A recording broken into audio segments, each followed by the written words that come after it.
Hello everybody, welcome back to Speak English with Chris, another video helping you to improve your British English pronunciation.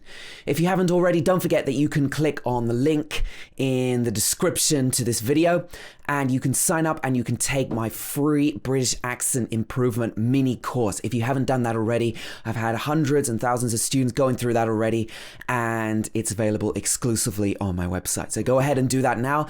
And with that being said, let's get on with today's video. Today, I wanted to talk about some words that are pronounced completely differently in the UK and the US. I'm not talking about the American accent and the British accent. I'm talking about words with completely different pronunciation. What do I mean by that? Well, when we get into these examples, you'll see what I mean. For example, the first one. This one is actually spelt differently, but most of the examples I'm going to give you here are spelt the same, but they have a completely different pronunciation. So this example is one that I wanted to go through first. Aluminium. So this is a type of metal that's used to make drinks, cans, and maybe bicycles. Aluminium in the UK, but in the US, it's aluminum. Aluminum. This bicycle is made of an aluminum alloy. So this is the American English pronunciation. Different spelling and different pronunciation. Number two is clique or click in the US.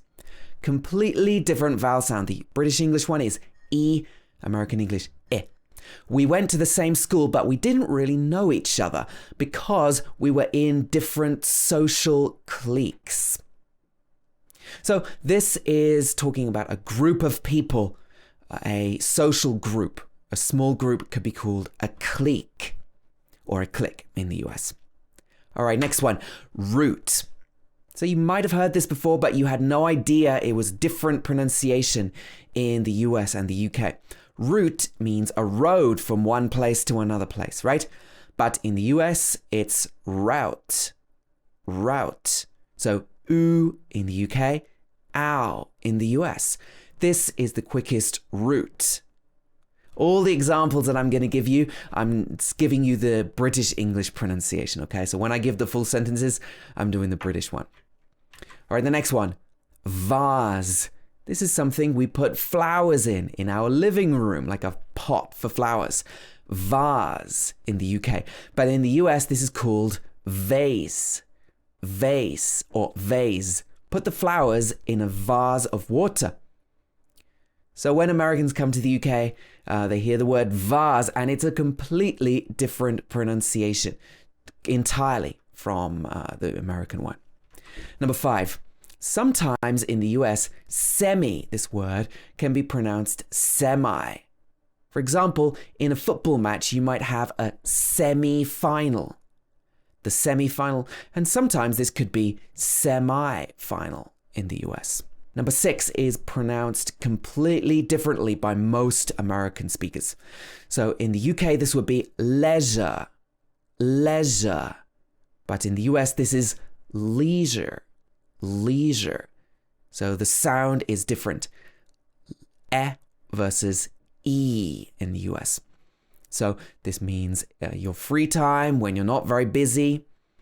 A lot of free time. This is your leisure. You can read at your leisure. Next one, mobile.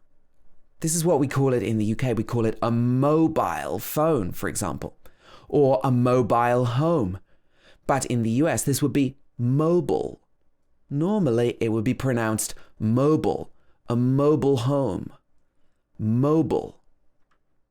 So remember this when you're talking about a mobile phone or a mobile device. In the US, it's mobile. So the next one is vitamin. This is the pronunciation in the UK, but in the US, this would be vitamin, vitamin. So the difference is the I in the British English one changes to I in the US. Vitamin. Normally in the American English word, we wouldn't say the T, be vitamin, min. And at the end, it would probably be min, vitamin, instead of vitamin in the UK and vitamin in the US. I take vitamin supplements every day. This means you take some pills to get vitamins in your body. The next one, dynasty. Dynasty. In the US, this would usually be pronounced dynasty.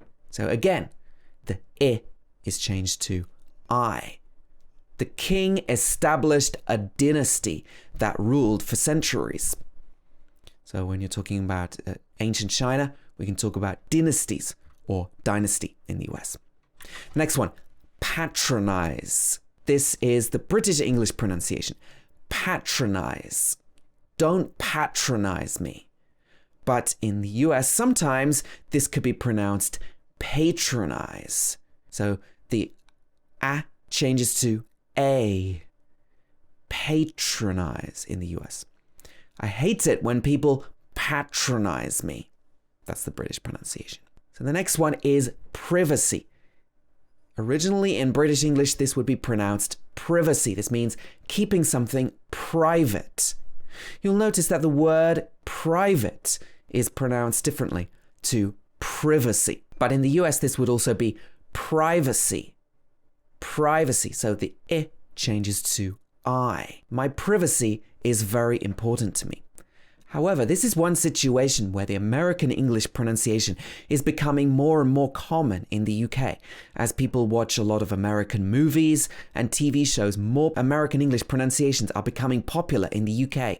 So in fact, you might hear this one in the UK as well. The next one is schedule and schedule in the US. This is another example of how the American English pronunciation is becoming more and more popular in the UK. A lot of people would now say schedule, but the original dictionary pronunciation in the UK is schedule. So if you speak English, which one of these do you say? For example, we have a tight schedule, so we can't waste any time. Or a tight schedule. So either could be acceptable now in the UK, even though this was originally a big difference. The next one is niche. Niche. This is more similar to the French pronunciation, actually, because this is a French word. But in the US, it's more anglicized. It's pronounced niche. Niche. This means a very small segment of or a very small interest. Not many people know about this because it's a niche interest. It's niche means not many people are interested in it, maybe. It's not so popular, only a small group. So again, it's not just the E changing to I, it's also the sh changing to ch. So the consonant sound is also different. And the next word is a bit confusing because produce can be a verb, but the word spelt this way can also be a noun. Produce. So this is talking about the things that you produce. Maybe the food that you produce on a farm could be called produce. So in the UK, this is pronounced produce. But in the US, it's pronounced with an O. Produce. Produce. You can buy the produce direct from the farm. Okay, the next one is progress. So again, this is a noun, but it comes from a verb. Progress. So you could say, I'm making a lot of progress with my English, for example. Progress. But in the US, this would be pronounced progress with the R sound. So this is not a simple difference between American and British English. It's a completely different vowel sound. Progress versus progress. Can you hear that? The next one is garage. So this is where you keep your car, a little shelter for your car, and you might do some woodwork in there and some other things. In the UK, this is called a garage, but in the US, it's a garage. Garage. This is quite a well-known one. Almost all of the parts of this word are pronounced differently. The stress of the word is different. In the UK, it's stress on the first syllable, garage. But in the US, garage, we stress the ra. Also, the last consonant sound is different. J versus j. And the vowel sounds are different as well. So in the UK, you might keep your car in the garage, but in the US, you keep it in the garage. So the next word also has different stress. In the UK, we'd say adult. Adult. But in the US, you probably hear adult.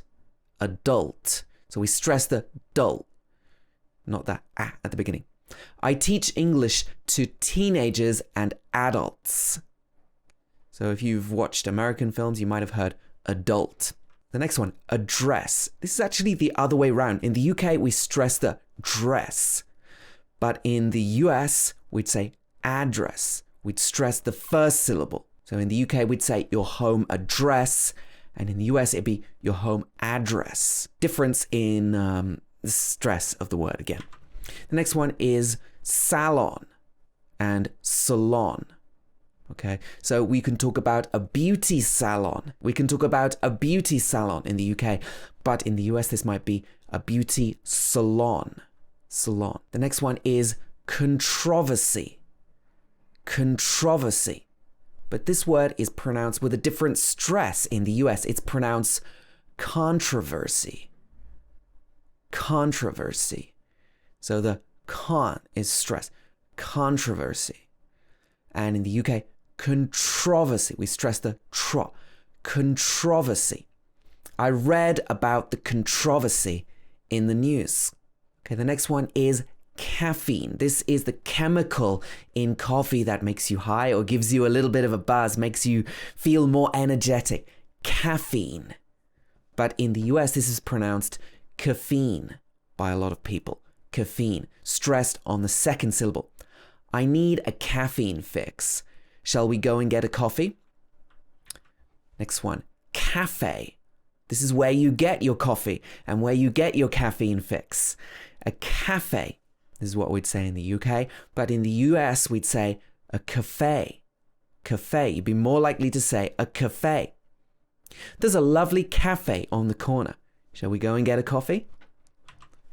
Next one is really famous. If you know something about the differences between American English and British English, you probably know that tomato is the British pronunciation and tomato is the American English one.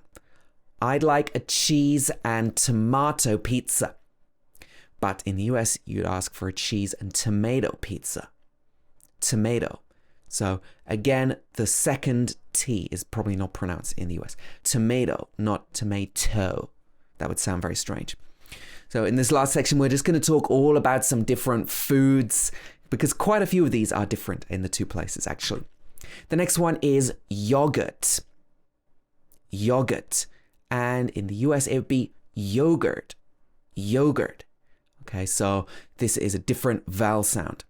In the UK, you might say, I eat a yogurt every morning. Eat a yogurt. The next one, herb. This is something that you put in your food to make it taste better. Little plants, little green plants, they make food taste good. In the UK, it's herb. But sometimes in the US, this first wouldn't be pronounced. It would be herb. Herb.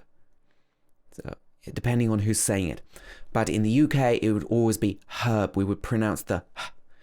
For example, I grow my own herbs in a little herb garden. Herb garden. So pronouncing the h here. And two more. These are two actual herbs that you might have. I'm not sure if you know these words, but they're pronounced differently in the UK and the US. Basil is a verb that you often get in Italian food. But in the US, it would be basil. Basil. Okay? And also we have oregano. In the UK, it's pronounced oregano. But in the US, it's oregano. Oregano. A different stress here. I grow both oregano and basil because I'm from the UK. And there are a few more words that are pronounced very differently in American English and British English that you might come across. But hopefully I've covered all the main ones in this video. If you can think of any more, please do let me know and I can talk about them in another video. And I hope you found this video useful. Don't forget to click the like button and subscribe to my channel. Hit that bell notification icon so you get all my video updates. And that's it for now. Thanks for watching, everybody, and see you in the next one.